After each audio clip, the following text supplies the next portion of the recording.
ये जो चुनाव के परिणाम आए हैं, मैं उन परिणाम के आधारों पे एक आईना दिखा रहा हूँ। लीडरों के है टिकट ले दिया तो जाके 5 स्टार में पहले बुक हो गया, फिर एयर कंडीशन गाड़ी के बगैर नहीं जाएंगे, फिर जहां कच्ची सड़क है वहां नहीं जाएंगे।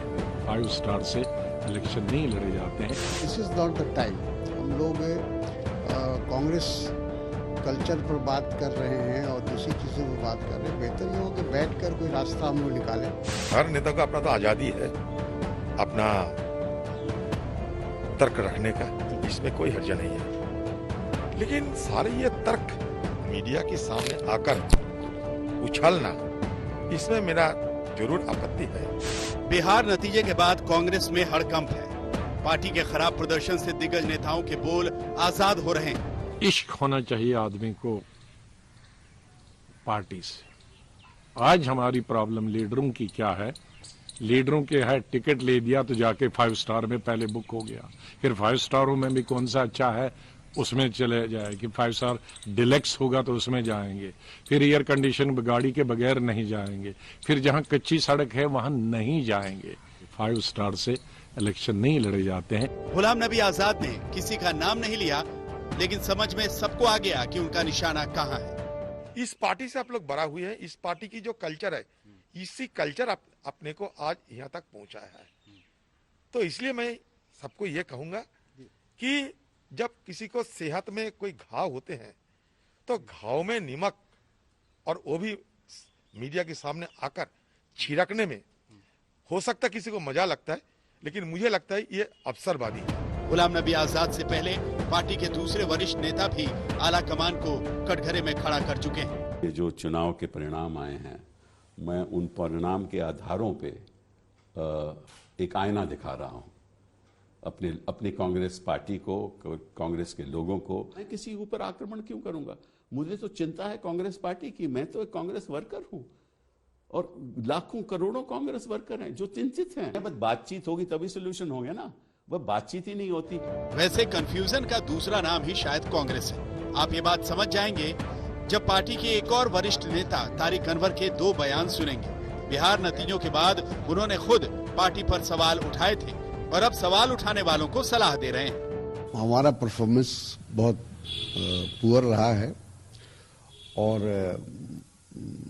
आश्चर्यजनक भी रहा है। कहीं ना कहीं चूक हुई है, कहीं ना कहीं कोई कमी रह गई, जिसके वजह से हमारा प्रदर्शन बहुत नीचे स्तर पर चला गया। हम लोगों को बैठकर इस पर चिंतन करना चाहिए। This is not the time. हम लोग कांग्रेस कल्चर पर बात कर रहे हैं और दूसरी चीज़ों पर बात कर रहे हैं। बेहतर ये हो कि बैठकर कोई रास्ता हम लोग निकालें और पार्टी को फिर से दोबारा कैसे वापस लाया जाए, मजबूत किया जाए, इसके लिए बात करनी चाहिए। एक के बाद एक हार और खराब प्रदर्शन से देश की सबसे पुरानी पार्टी में घमासान है। पार्टी के नेताओं को बदहाली से बाहर निकलने का कोई रास्ता नहीं सूझ रहा।